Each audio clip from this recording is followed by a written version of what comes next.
कई बार पति पत्नी के बीच कुछ ऐसे वाक्य हो जाते हैं कि वो बहुत देर तक याद रहते हैं।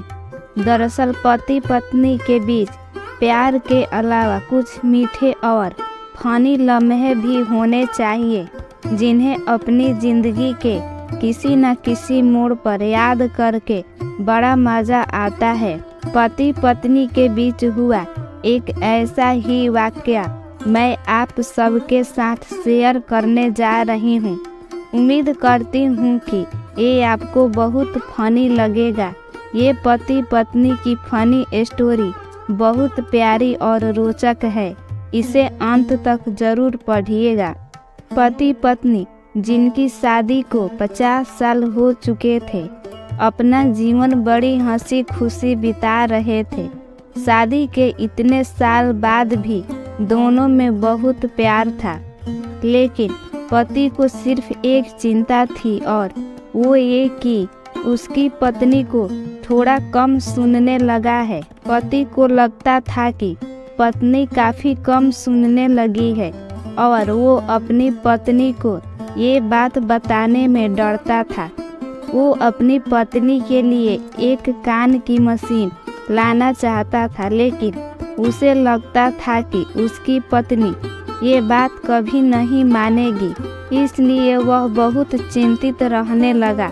साथ ही वह इस बारे में निश्चित करने के लिए कि उसकी पत्नी को कितना कम सुनाई देने लगा है, इसका भी पता लगाना चाहता था। और बस इसलिए उस व्यक्ति ने अपने एक डॉक्टर मित्र से ये बात साझी की और उससे सलाह मांगी।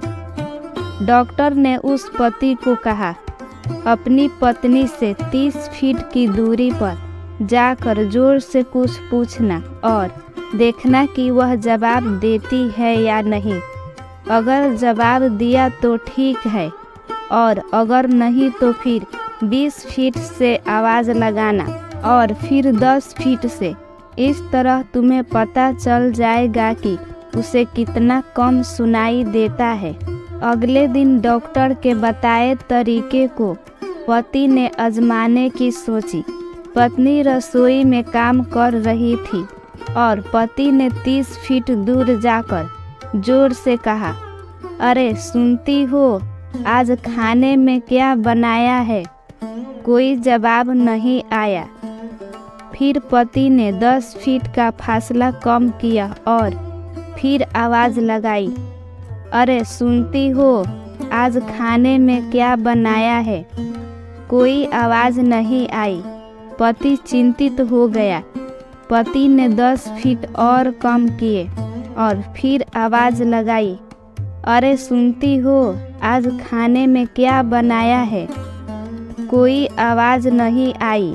पति को अब पत्नी की बहुत चिंता होने लगी। इस बार पति ने रसोई में काम कर रही पत्नी को पीछे से बाहों में लिया और उसके कान में कहा, मेरी प्यारी पत्नी, आज खाने में क्या बनाया है?